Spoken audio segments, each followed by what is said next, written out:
عقل والوں کے لیے نصیحت ہے۔ بھلا جس شخص کا سینہ اللہ نے اسلام کے لیے کھول دیا ہو سو وہ اپنے پروردگار کی طرف سے روشنی پر ہو، تو کیا وہ سخت دل کافر کی طرح ہو سکتا ہے؟ پس ان پر افسوس ہے جن کے دل اللہ کی یاد سے غافل اور سخت ہو رہی ہیں، اور یہی لوگ سراسر گمراہی میں ہیں۔ اللہ نے نہایت اچھی باتیں نازل فرمائی ہیں، یعنی کتاب جس کی آیتیں باہم ملتی جلتی ہیں اور دہرائی جاتی ہیں۔ جو لوگ اپنے پروردگار سے ڈرتے ہیں ان کے بدن کے رونگٹے اسے سن کر کھڑے ہو جاتے ہیں، پھر ان کی کھالیں نرم ہو جاتی ہیں اور دل بھی نرم ہو کر اللہ کی یاد کی طرف متوجہ ہو جاتی ہیں۔ یہی اللہ کی ہدایت ہے، وہ اس سے جس کو چاہتا ہے ہدایت دیتا ہے، اور جس کو اللہ گمراہ رہنے دے اس کو کوئی ہدایت دینے والا نہیں۔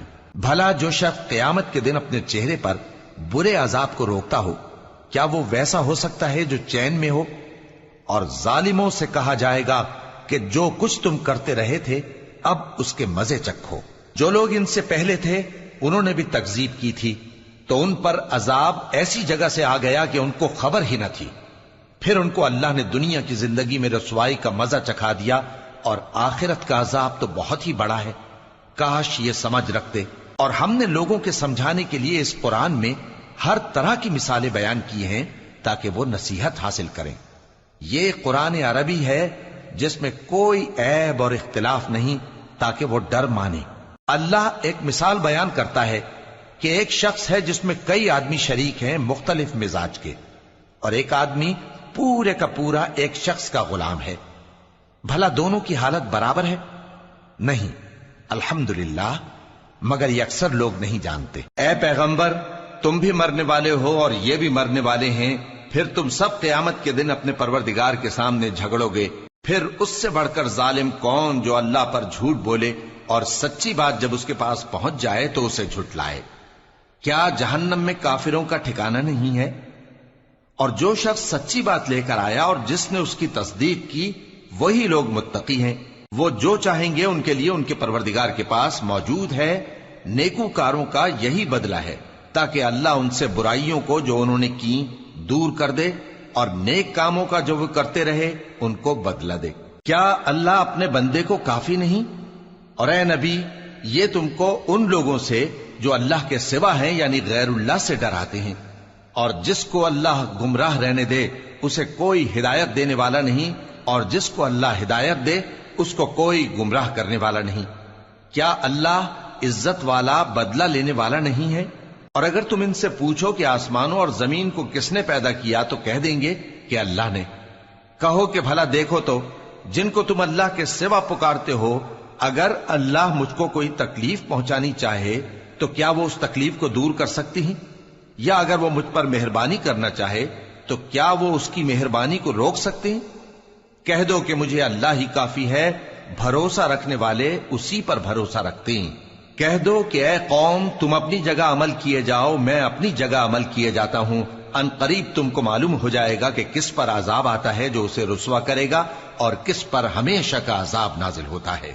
ہم نے تم پر یہ کتاب لوگوں کی ہدایت کے لیے سچائی کے ساتھ نازل کی ہے، تو جو شخص ہدایت پاتا ہے تو اپنے بھلے کے لیے، اور جو گمراہ ہوتا ہے تو گمراہی سے اپنا ہی نقصان کرتا ہے۔ اور اے پیغمبر، تم ان کے ذمہ دار نہیں ہو۔ اللہ لوگوں کے مرنے کے وقت ان کی روحیں قبض کر لیتا ہے، اور جو مرے نہیں ان کی روحیں سوتے میں قبض کر لیتا ہے۔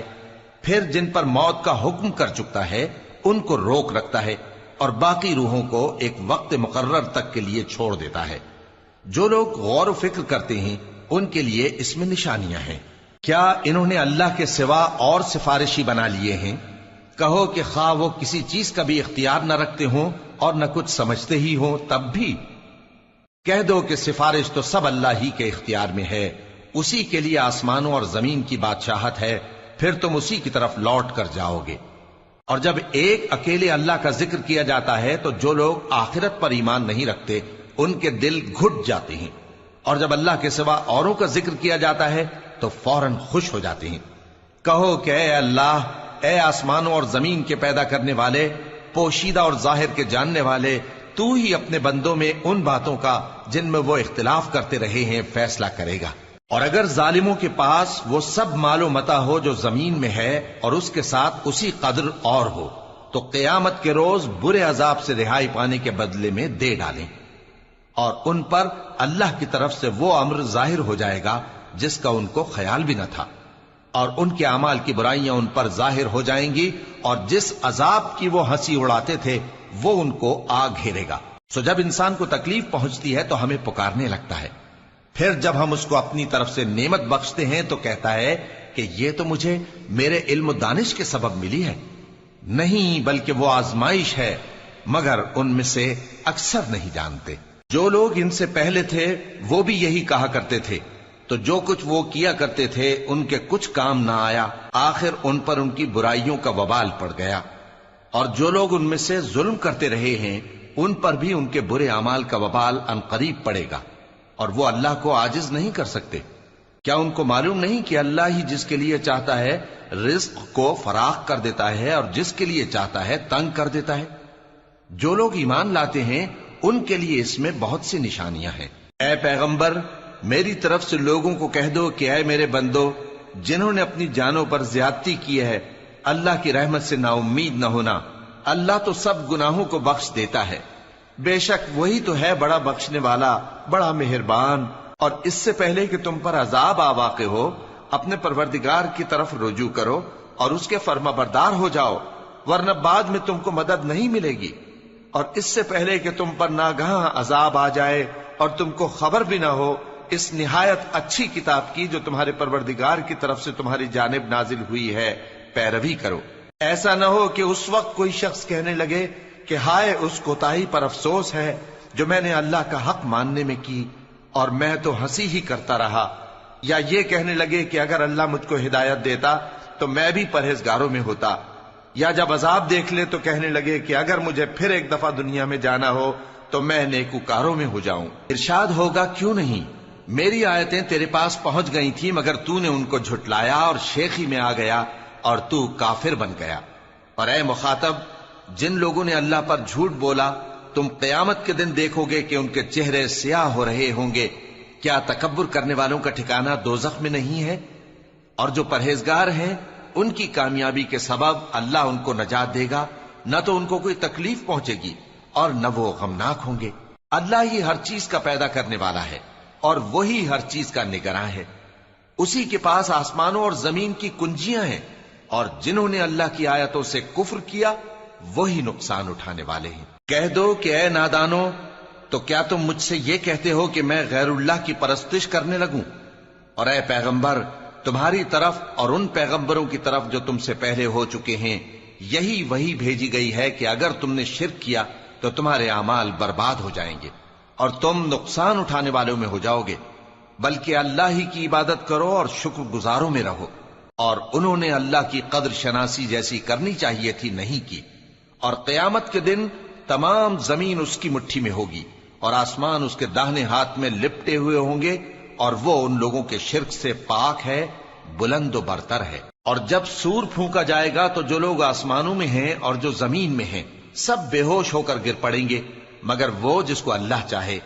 پھر دوسری دفعہ سور پھونکا جائے گا تو فوراً سب کھڑے ہو کر دیکھنے لگیں گے، اور زمین اپنے پروردگار کے نور سے چمک اٹھے گی اور اعمال کی کتاب کھول کر رکھ دی جائے گی، اور پیغمبر اور دوسرے گواہ حاضر کیے جائیں گے، اور ان میں انصاف سے فیصلہ کیا جائے گا اور ان کے ساتھ بے انصافی نہیں کی جائے گی۔ اور جس شخص نے جو عمل کیا ہوگا اس کو اس کا پورا پورا بدلہ مل جائے گا، اور جو کچھ یہ کرتے ہیں اس کو سب کی خبر ہے۔ اور کافر گروہ گروہ کر کے جہنم کی طرف ہانکے جائیں گے، یہاں تک کہ جب وہ اس کے پاس پہنچ جائیں گے تو اس کے دروازے کھول دیے جائیں گے، اور اس کے داروغہ ان سے کہیں گے کہ کیا تمہارے پاس تمہیں میں سے پیغمبر نہیں آئے تھے جو تم کو تمہارے پروردگار کی آیتیں پڑھ پڑھ کر سناتے اور تمہارے اس دن کے پیش آنے سے تمہیں ڈراتے تھے؟ وہ کہیں گے کیوں نہیں، لیکن کافروں کے حق میں عذاب کا حکم ثابت ہو چکا تھا۔ کہا جائے گا کہ دوزخ کے دروازوں میں داخل ہو جاؤ، ہمیشہ اس میں رہو گے، سو تکبر کرنے والوں کا برا ٹھکانہ ہے۔ اور جو لوگ اپنے پروردگار سے ڈرتے ہیں ان کو گروہ گروہ کر کے بہشت کی طرف لے جایا جائے گا، یہاں تک کہ جب وہ اس کے پاس پہنچ جائیں گے اس حال میں کہ اس کے دروازے کھولے جا چکے ہوں گے اور اس کے داروغہ ان سے کہیں گے کہ تم پر سلام ہو، تم بہت اچھے رہے، اب اس میں ہمیشہ کے لیے داخل ہو جاؤ۔ اور وہ کہیں گے کہ اللہ کا شکر ہے جس نے اپنے وعدے کو ہم سے سچا کر دیا اور ہم کو اس زمین کا وارث بنا دیا، ہم بہشت میں جہاں چاہیں رہیں، تو اچھے عمل کرنے والوں کا بدلہ بھی کیسا خوب ہے۔ اور تم فرشتوں کو دیکھو گے کہ عرش کے گرد گھیرا باندھے ہوئے ہیں اور اپنے پروردگار کی تعریف و تسبیح کر رہے ہیں، اور ان میں انصاف کے ساتھ فیصلہ کر دیا جائے گا اور کہا جائے گا کہ ہر طرح کی تعریف اللہ ہی کے لیے ہے جو تمام جہانوں کا مالک ہے۔